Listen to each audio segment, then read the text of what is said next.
Hello everybody and welcome to another episode, and today I'm joined by a special guest, Tom Tayler, who's in our sustainable finance team. So he's an expert in climate change, but he's also regularly in contact with regulators and policymakers to push important changes relating to environmental, social and governance factors. But Tom, today we're going to talk about the fact that energy prices have been just skyrocketing recently, and I'm sure everyone's felt the pain at the pump. But what does that mean for the transition to more renewable energies? Is that a good thing or a bad thing?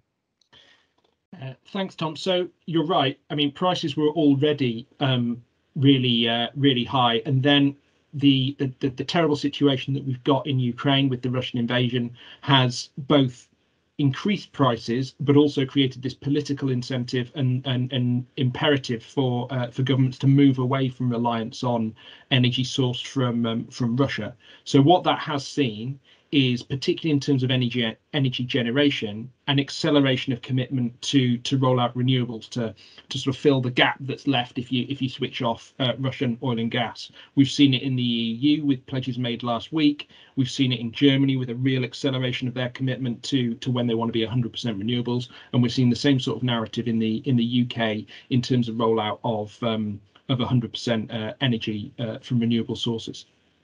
Okay, so this actually helps then to push through to use more renewable energies.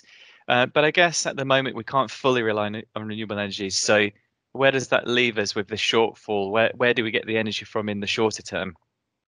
Yeah, so you're right that at the moment, although we've got an increasing proportion of renewables in, for example, the UK energy mix, there still is a base load that's provided from other sources, so gas and nuclear energy.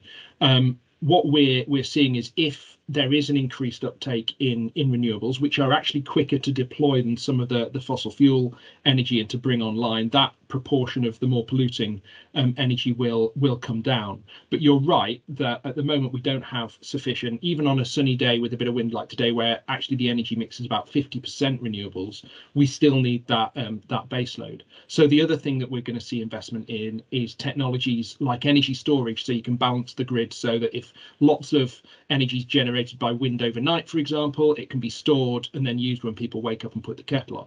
And then the other thing we need is the other side of the equation. So it's not just about greening supply, it's about being more efficient in the use of energy and reducing demand. So things like 30% of UK lofts are totally uninsulated, so that needs fixing. And also energy efficiency in terms of a lot of boilers are set to very inefficient settings. So there are things we can do to reduce our demand as well as green our supply. I could definitely do with insulating my place, Tom. It's when the wind blows, it's like living in a sieve. But the final question is just, where does this all leave us from the environmental side of things? Are we on track to sort of deal with climate change and fulfill the pledges that have been set over recent times, or are we still sort of lagging behind? So if we're honest, we're still not on track, despite progress made at things like COP26 last year in terms of promises. Ultimately, the science tells us we need to cut emissions in half by the end of the decade, and we're not on track to do that. Emissions have still been rising. But what actually the cost and political crises that we're facing in terms of energy at the moment might do is just accelerate the transition we know we need to make. And we need that in other sectors too, but from an energy point of view, that is a big part of the transition. So if it will lead to a faster deployment of clean energy, then that is actually a good thing coming out of what is ultimately a terrible situation. Tom, thanks so much for your time today. Really interesting stuff. So just the focus on renewables has never been higher, which is a great thing if we're trying to address the ultimate problem of climate change.